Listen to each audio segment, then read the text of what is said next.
The rain hammered against the floor-to-ceiling windows of the Blackwood Industries headquarters, creating rivers of water that distorted the city lights below.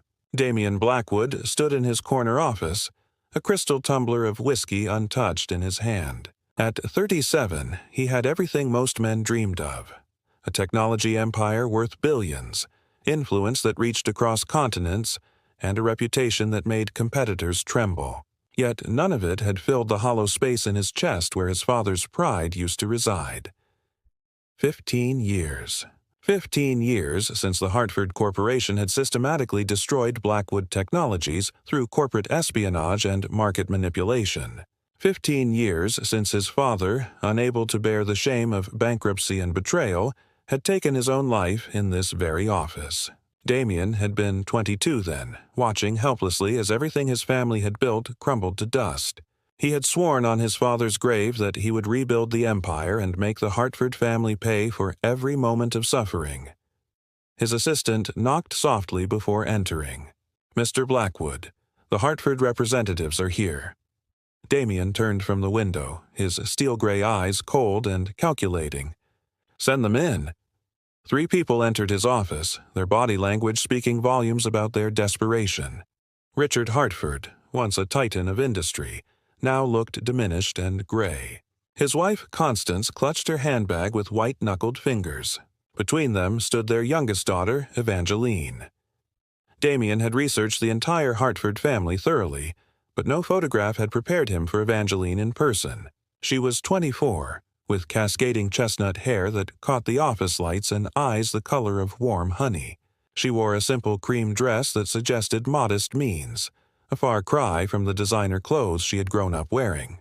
Her face held an innocence that seemed almost impossible given her family's ruthless business history. She met his gaze directly, and he saw no hint of her family's arrogance, only quiet dignity and concern for her parents. "Mr. Blackwood," Richard began, his voice rough with defeat, "thank you for agreeing to meet with us. We understand our debt to your company is substantial. We are prepared to discuss repayment terms." Damian set his whiskey down and walked slowly around his desk. He had rehearsed this moment countless times in his mind, savoring the anticipation of watching the Hartford family grovel. "Your debt is not substantial, Mr. Hartford. It is catastrophic. Your company owes Blackwood Industries $47 million. Your assets, when liquidated, will cover perhaps $12 million. The remainder represents 15 years of systematic destruction of my family's legacy." Constance Hartford made a small sound of distress. Evangeline placed a gentle hand on her mother's arm, her expression pained but steady. Richard's face crumbled. "Please, we have already lost everything. Our home is in foreclosure. The company is bankrupt. We have nothing left to give you." Damian let the silence stretch, watching them squirm. This was the moment he had worked toward, the culmination of years of strategic planning. He had carefully engineered the Hartford Corporation's downfall, using shell companies and market manipulation just as they had done to his father. The irony was exquisite. An unexpected solution. "There is one way to settle the debt," Damian said finally, his voice devoid of emotion. He looked directly at Evangeline, who straightened under his scrutiny. "Your daughter will marry me. The debt will be considered paid in full as her dowry." The room exploded in shocked reactions. Constance gasped audibly. Richard's face flushed with anger and humiliation. But it was Evangeline's response that surprised Damian. She did not cry or protest. Instead, she studied him with those remarkable honey-colored eyes, searching for something beneath his cold exterior. "This is outrageous," Richard spluttered. "My daughter is not chattel to be bartered." Damian shrugged with calculated indifference. "Then we have nothing further to discuss. My legal team will proceed with seizing all remaining Hartford assets. I believe your wife's jewelry collection alone should fetch a decent price at auction. And of course, there is the matter of criminal charges for fraud and embezzlement that could be pursued." Evangeline stepped forward before her father could respond. "May I speak with you privately, Mr. Blackwood?" Her voice was soft but steady, like still water concealing unknown depths. Damian gestured toward the seating area near the windows. Her parents started to follow, but Evangeline shook her head gently. "Please, just give me a moment." When they were alone, Evangeline did not sit. She stood facing him, her hands clasped loosely in front of her. "Why would you want to marry someone you do not know? Someone from a family you clearly despise?" "That is my concern," Damien replied curtly. She tilted her head slightly, studying him with unsettling perception. "You want revenge. This is about more than money. Your father was Edward Blackwood, was he not? The founder of the original Blackwood Technologies?" Damien felt a flicker of surprise. He had not expected her to make the connection. Most people had forgotten the scandal from 15 years ago. "You have done your research. My family destroyed yours," Evangeline said quietly. "I was only 9 when it happened, but I remember the news coverage. I remember my father celebrating while another man's life fell apart. I did not understand it then, but I do now." She took a deep breath. "If marrying you will save my parents from complete ruin and satisfy your need for retribution, then I accept your terms." The Wedding of Shadows Damien studied her carefully, searching for manipulation or hidden agenda. He found only resignation mixed with a strange sort of courage. "You would bind yourself to a man who despises your family? Knowing I seek revenge?" Evangeline's smile was sad. "My family made terrible choices. If this is the price for their mistakes, at least I can spare them further humiliation. Besides, I have nothing else to offer. I spent my trust fund on my marine biology degree and research. I have no valuable skills in the corporate world, no connections to leverage. But I can give you this." Something in her selfless sacrifice unsettled Damien in a way he had not anticipated. This was supposed to be simple. Marry the enemy's daughter, parade her as a trophy of his victory, make the Hartford family live with the knowledge that their youngest had been reduced to payment for their crimes. But the woman standing before him showed no trace of the entitled arrogance he expected. She was offering herself as a sacrifice, and that made her far more dangerous to his carefully constructed plans. "Very well," he said coldly, pushing aside the unwelcome feelings. "The wedding will take place in 1 week. A prenuptial agreement will protect my assets. You will move into my penthouse immediately after the ceremony. Your parents' debt will be forgiven upon our marriage." Evangeline nodded slowly. "May I ask one thing?" "What?" "Please do not make them attend the wedding. Let them keep that small dignity." Damien found himself agreeing before he could analyze why. The following week passed in a blur of legal documents and cold preparations. True to her word, Evangeline did not complain or try to escape the arrangement. She signed every paper placed before her, asked no questions about his wealth or demands for lifestyle changes. Her quiet acceptance began to irritate him in ways he could not articulate. The wedding took place in a private ceremony at the courthouse. Evangeline wore a simple white dress that somehow made her look ethereal despite the clinical setting. No flowers, no music, no guests. Just 2 strangers binding themselves together through words that felt hollow and transactional. When the officiant pronounced them married and invited the groom to kiss his bride, Damien leaned in mechanically. But as his lips brushed against Evangeline's, he felt her tremble slightly, and something shifted in his chest. Her lips were soft and warm, and for the briefest moment she kissed him back with a tenderness that felt entirely too real. They pulled apart, and Evangeline's honey-colored eyes met his. In them, he saw not hatred or fear, but a quiet sadness that made him feel like the villain he had worked so hard to become. His revenge was complete. He had taken their daughter, bound her to him legally, and would parade his victory before the business world. So why did it feel so much like he had lost something essential instead? The penthouse stretched across the entire top floor of the Blackwood Tower, a monument to wealth and power that seemed almost obscene in its luxury. Floor-to-ceiling windows offered panoramic views of the city skyline, while marble floors gleamed under designer lighting. Modern art worth millions adorned the walls, and every piece of furniture spoke of meticulous taste and unlimited budget. To Evangeline, it felt like a beautiful prison. Damien had shown her to the guest bedroom on their wedding night, his expression unreadable. "You will stay here. My room is at the opposite end of the penthouse. We maintain separate spaces." He had not touched her since that brief, unexpected kiss at the courthouse, and his tone made it clear he had no intention of changing that arrangement. Evangeline had simply nodded, too exhausted from the emotional weight of the day to protest. Now, 3 days into their marriage, she found herself wandering the enormous space like a ghost. Damien left early each morning and returned late at night, speaking to her only when absolutely necessary. Meals were delivered by his staff, elaborate dishes that she ate alone at the massive dining table. She had tried to explore the city, but quickly realized she had no money of her own and felt uncomfortable asking her new husband for anything. On the 4th evening, Evangeline was curled up on the living room sofa reading a marine biology journal when Damien arrived home earlier than usual. He stopped short when he saw her, clearly not expecting to encounter her in the common areas. "I can leave if you want privacy," Evangeline offered quietly, already beginning to close her journal. "This is your home now, too," Damien replied stiffly, loosening his tie. "You do not need to hide in your room." He poured himself a drink from the bar and stood by the windows, his back to her. Evangeline studied his reflection in the glass. Even in silhouette, tension radiated from his broad shoulders. He looked exhausted, she realized, and somehow lonely despite his power and wealth. "How was your day?" she asked, trying to break the uncomfortable silence. "Fine."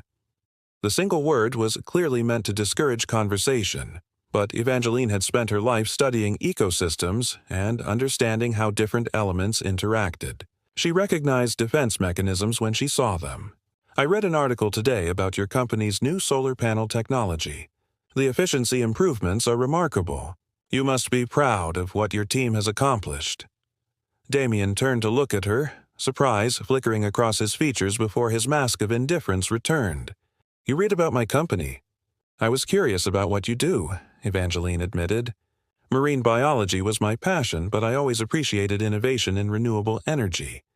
Your work has real potential to address climate change impacts on ocean ecosystems." For the first time since their wedding, Damien's expression softened slightly. Most people only care about the profit margins, not the environmental applications. Most people have not spent years watching coral reefs die from warming waters, Evangeline replied softly. Unexpected conversations. Something shifted in the atmosphere between them. Damien moved to the chair opposite her sofa, drink still in hand. "You studied marine biology. Your father never mentioned that." Evangeline smiled sadly. "My father and I have not been close since I chose science over business school. He considered my degree a waste of money and time. Said I should have focused on something that could benefit the family company." She paused.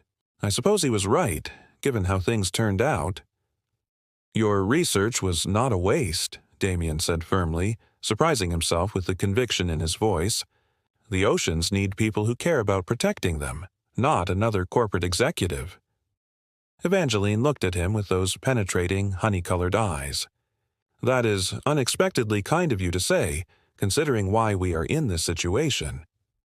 Damien felt uncomfortable under her steady gaze. This was not how their interaction was supposed to go. He was supposed to remain cold and distant, a constant reminder of her family's debt. Yet here he was, engaging in genuine conversation with her. "Your family's business failures were not your responsibility," he found himself saying. "Your father made choices that destroyed both our families. You were a child when it happened." "But you still hate me for it," Evangeline observed without accusation. "You married me for revenge." Damien could not deny it, so he said nothing. Evangeline nodded slowly, as if confirming something to herself. "I understand. I just want you to know that I do not hate you. I know that does not matter to you, but it matters to me to say it."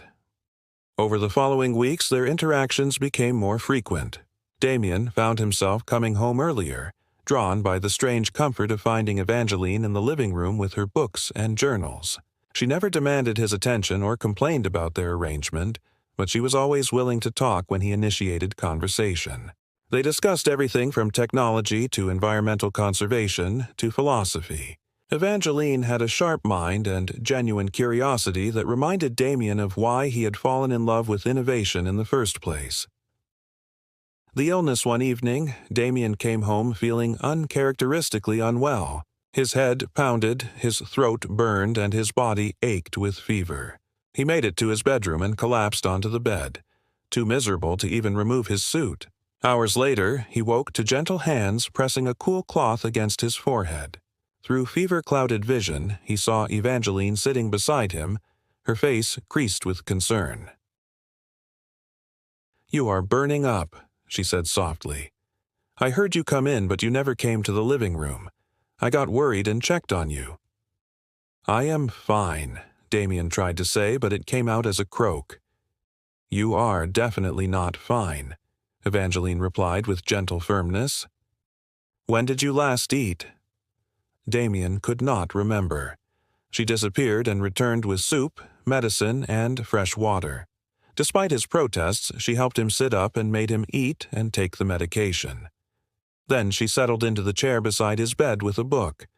"You do not need to stay," Damien said, though secretly he was grateful for her presence. "I know," Evangeline replied simply, "but I am going to anyway." Throughout that long night, she tended to him with patient care.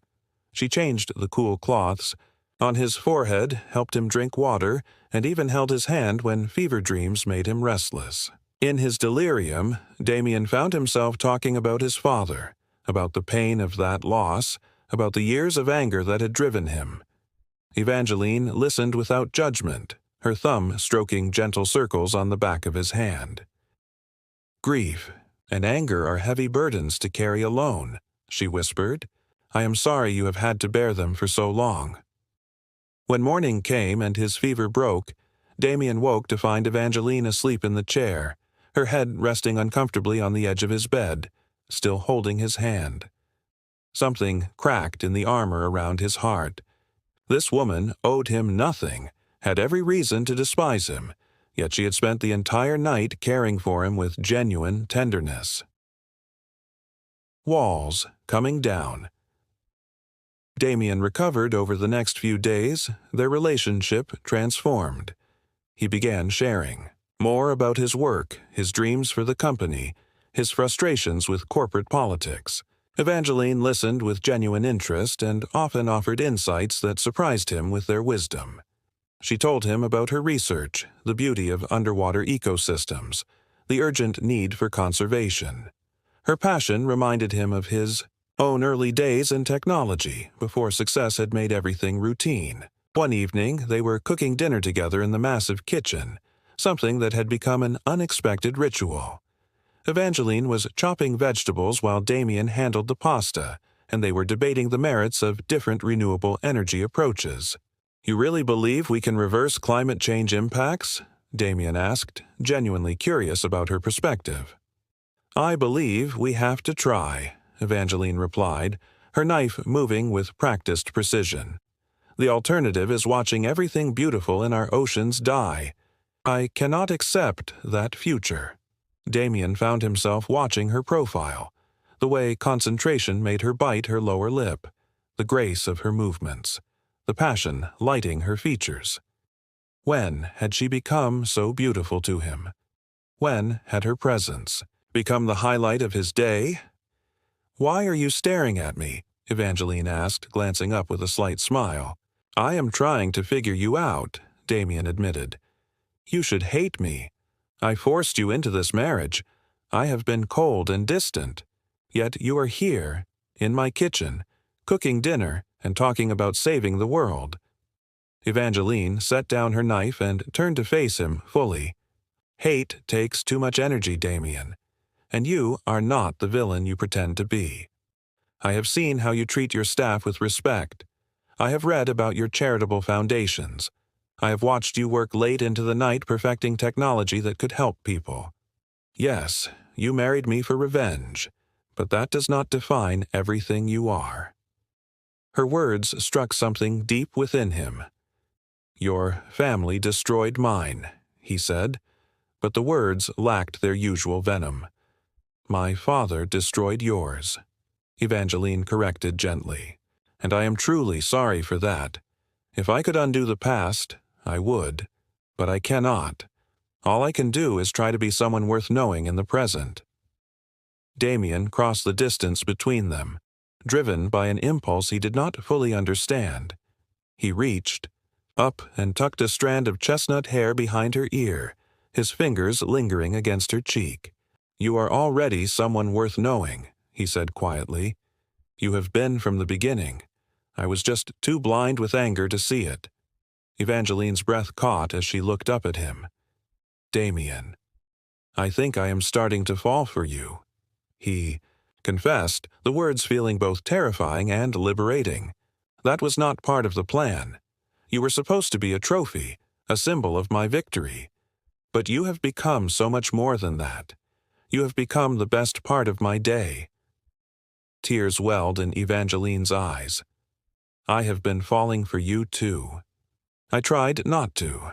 I told myself it was foolish to care for someone who married me for revenge. But you are kind when you think no one is watching.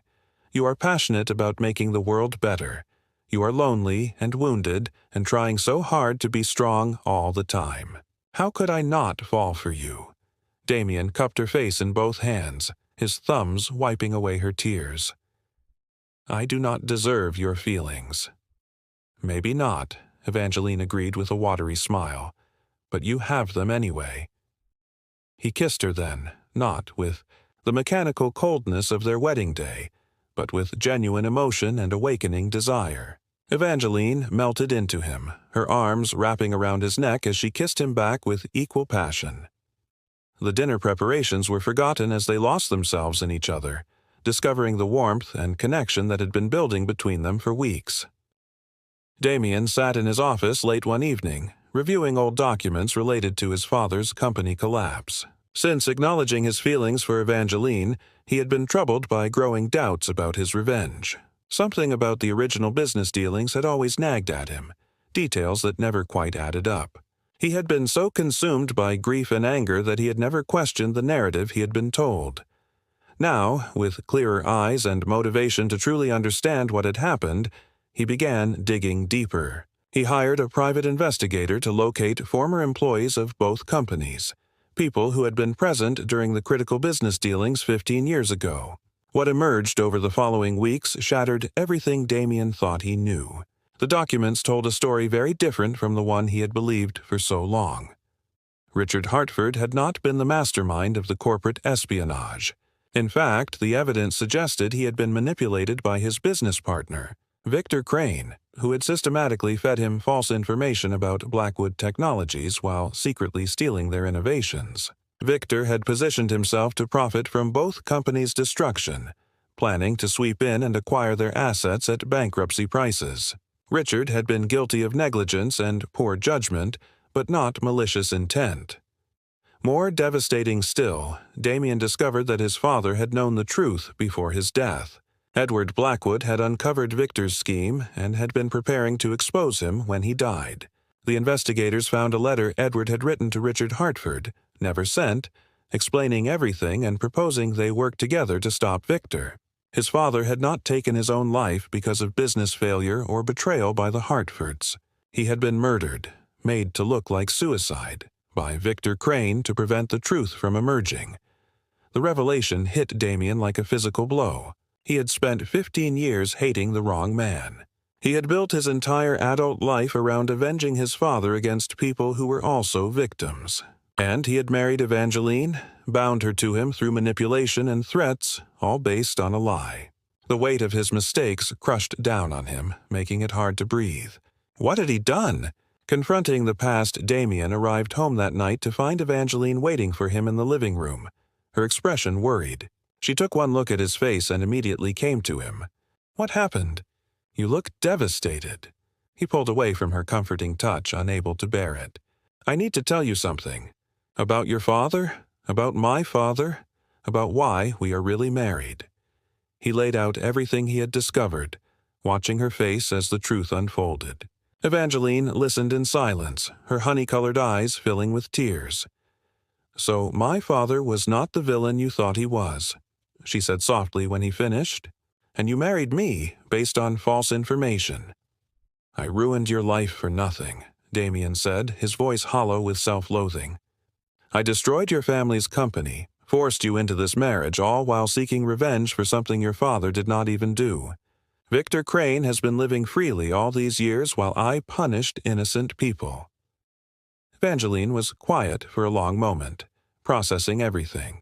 Then she asked the question Damien had been dreading. "What happens now? Do you want to end our marriage? You have no more reason to keep me tied to you." "Is that what you want?" Damien asked, his heart clenching painfully at the thought of losing her. "I am asking what you want," Evangeline replied gently. "You married me for revenge that turned out to be misdirected. That foundation is gone now. So what do you want, Damien?" He looked at her, this woman who had entered his life as a pawn in his revenge scheme and had somehow become the most important person in his world. "I want you," he said honestly. "Not because of some twisted need for revenge, not because of business deals or family debts. I want you because you are brilliant and kind and passionate about making the world better. I want you because you see past my armor to the broken man underneath and somehow still care about me. I want you because I have fallen completely in love with you, and the thought of losing you terrifies me more than anything ever has. Forgiveness and new beginnings." Tears streamed down Evangeline's face. "You hurt my family. You manipulated me into this marriage. You used me as a weapon against my father for crimes he did not commit." Damien nodded, accepting the condemnation he deserved. "I know, I cannot take back what I have done. I can only tell you that I am sorry, and that I will spend the rest of my life making it right if you will let me." "You should have told me about your feelings before discovering this truth," Evangeline said, her voice shaking. "Now I have to wonder if you only say you love me because you feel guilty."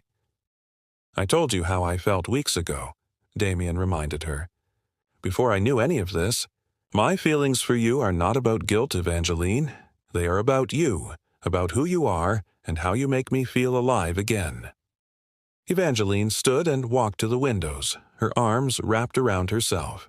Damien waited, his heart pounding, knowing that the next few moments would determine his entire future. Finally, she turned back to him. "I should hate you," she said quietly. "I should demand a divorce and never speak to you again. But the truth is, I love you too. I have loved you for weeks now, even knowing you married me for revenge. I saw the man you are underneath the anger and pain. I saw your capacity for kindness and your passion for making a difference. Yes, you made terrible mistakes. Yes, you hurt people, including me. But you are also trying to be better, and that means something." Damien crossed to her, hardly daring to hope. "Are you saying you forgive me?" "I am saying I understand," Evangeline corrected. "Forgiveness will take time. Trust will take time. But I believe in second chances, and I believe in you. So yes, I want to stay married to you, not because of any debt or obligation, but because I choose you." She reached up and touched his face, her fingers gentle against his jaw. "But things have to change, Damien. No more secrets, no more walls. If we are going to make this real, we do it together, as true partners." Damien pulled her into his arms, holding her like she was the most precious thing in the world. "I promise. No more secrets, no more revenge. Just us, building something real together." He tilted her chin up and kissed her, pouring all his love and remorse and hope into that connection. Evangeline kissed him back with equal intensity, her arms winding around his neck. When they finally broke apart, both were breathing hard. A future. Built on truth, over the following weeks, Damien worked to make amends. He reached out to Richard Hartford and laid out everything he had discovered about Victor Crane's manipulation. The older man wept when he learned the truth. 15 years of guilt and shame finally explained. Damien offered to help restore the Hartford family's reputation and finances, not as payment, but as an apology. Richard initially refused, too proud to accept help from the man who had destroyed his company, but Evangeline convinced him that accepting the truth and moving forward was not weakness. Together, Damien and Richard pursued legal action against Victor Crane. The case was complex, but the evidence was solid. Victor was eventually arrested and charged with fraud, corporate espionage, and murder. The trial would take years, but both men felt vindicated, knowing the truth would finally be exposed. More importantly, Richard and Damien began the slow process of building a relationship based on their shared loss and mutual respect. For Evangeline and Damien, their marriage transformed into something neither had anticipated. They dated properly, something they had never done before. Damien took her to the finest restaurants but also to small cafes where they could talk for hours. They went to the theater, walked through art museums, and spent weekends exploring the city like tourists. Evangeline introduced Damien to the world of marine conservation, taking him to aquariums and research facilities. He was awed by her passion and expertise. One evening, Damien surprised Evangeline by taking her to a coastal research facility he had secretly purchased and renovated. "I know you gave up your research to save your family," he said as they walked through the state-of-the-art laboratories. "I cannot give you back the years you lost, but I can give you this. Your own facility, funded for the next 20 years, where you can pursue any research you want. No corporate oversight, no pressure for profitable results, just pure science." Evangeline stared at the gleaming equipment, the saltwater tanks, the diving gear, everything she had dreamed of having. "Damien, this is too much. This must have cost millions." "It cost exactly what it was worth," Damien replied, pulling her close. "Your dreams matter, Evangeline. I want to support them, not because I am trying to buy your forgiveness, but because the world needs your work. You were meant to protect the oceans, and I want to help you do that." Evangeline threw her arms around him, laughing and crying simultaneously. "I love you so much. How did I get so lucky?" "I am the lucky one," Damien countered. "You took a broken, angry man and taught him how to love again. You showed me that revenge only creates more pain, but compassion can heal even the deepest wounds. You are my redemption, Evangeline. Forever." Begins. 6 months after the truth emerged, they decided to renew their vows. This time, it would be a real wedding, a celebration of their love rather than a business transaction. They chose a beach at sunset, with close friends and family in attendance. Evangeline's parents were there, her mother crying happy tears. Even some of Damien's former rivals attended, drawn by curiosity and the genuine warmth of the invitation. Evangeline wore a flowing white dress that caught the ocean breeze, her chestnut hair adorned with tiny shells and flowers.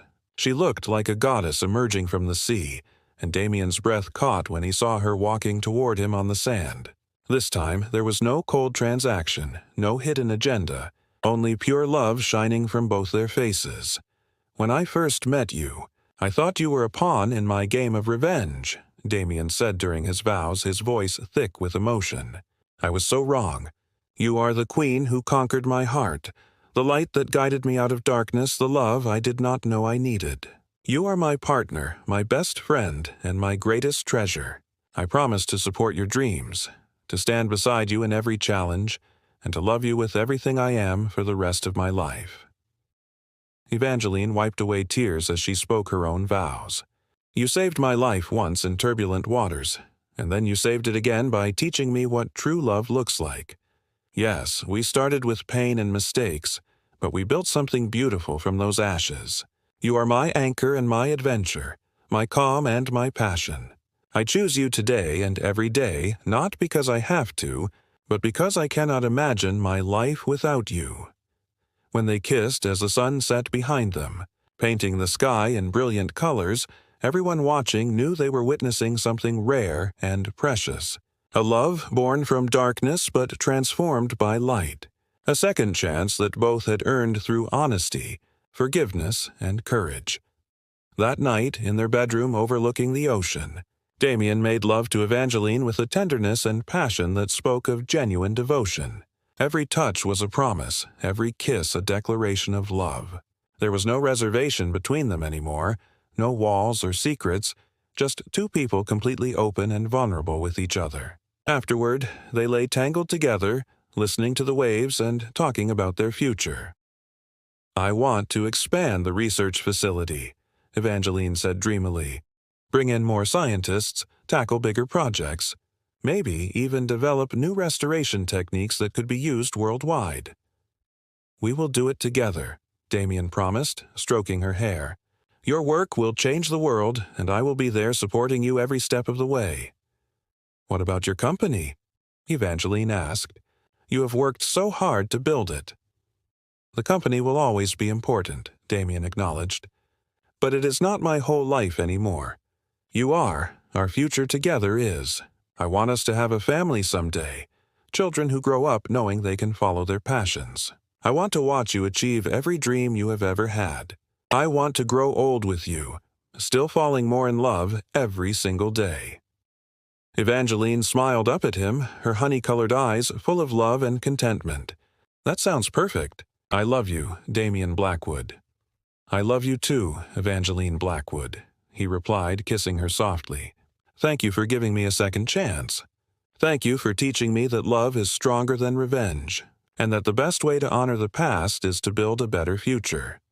As they drifted off to sleep in each other's arms, both knew they had found something rare and precious.